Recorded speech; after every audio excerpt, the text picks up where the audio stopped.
YCP నేత చెవిరెడ్డి భాస్కర్ రెడ్డికి ఆంధ్రప్రదేశ్ హైకోర్టులో చుక్కెదురైంది. తనపై నమోదైన ఫోక్సో కేసును క్వాష్ చేయాలంటూ చెవిరెడ్డి దాఖలు చేసుకున్న పిటిషన్ను హైకోర్టు శుక్రవారం అనగా జనవరి 10న తోసిపుచ్చింది.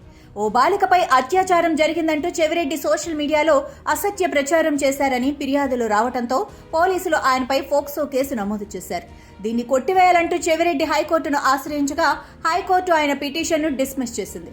ఇందుకు సంబంధించిన వివరాలు ఇలా ఉన్నాయి. తిరుపతి జిల్లా ఎర్రవానిపాలెం మండలానికి చెందిన ఓ 14 ఏళ్ల బాలిక తనపై దుండగులు దాడి చేశారని తల్లిదండ్రులకు చెప్పింది.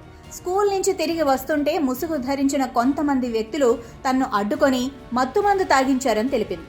ఆ విషయం తెలిసి మాజీ ఎమ్మెల్యే వైసీపీ నేత చెవిరెడ్డి భాస్కర్ రెడ్డి సదరు బాలిక చదివే స్కూలుకు వెళ్లారు. బాలికపై అత్యాచారం జరిగిందంటూ ఆరోపణలు గుప్పించారు. బాధితురాలికి అండగా ఉంటామని హామీ ఇచ్చారు. అంతేకాకుండా బాలికపై అత్యాచారం జరిగిందంటూ సోషల్ మీడియాలో పోస్టులు పెట్టారు. దీనిపై స్పందించిన పోలీసులు ఆ బాలికకు వైద్య పరీక్షలు జరిపించారు. అయితే బాలికపై అత్యాచారం జరగలేదని వైద్యులు నివేదికిచ్చారు. ఈ ఘటనకు సంబంధించిన పూర్వపరాలు తెలుసుకోకుండా బాలికపై అత్యాచారం జరిగిందని వ్యాఖ్యానించడం, సోషల్ మీడియాలో పోస్టులు పెట్టడంతో బాలిక తండ్రి చెవిరెడ్డిపై ఫిర్యాదు చేశాడు. ఈ ఫిర్యాదు మేరకు చెవిరెడ్డిపై పోలీసులు ఫోక్సో కేసు నమోదు చేశారు. కాగా హైకోర్టు చెవిరెడ్డి క్వాష్ పిటిషన్ను తోసిపుచ్చడంతో పోలీసులు ఏ క్షణంలోనైనా ఆయన్ను అరెస్టు చేసే అవకాశం ఉందన్న ప్రచారం జోరందుకుంది. అయితే హైకోర్టు తీర్పును సవాల్ చేస్తూ సుప్రీంను ఆశ్రయించాలని చెవిరెడ్డి భావిస్తున్నట్లు సమాచారం.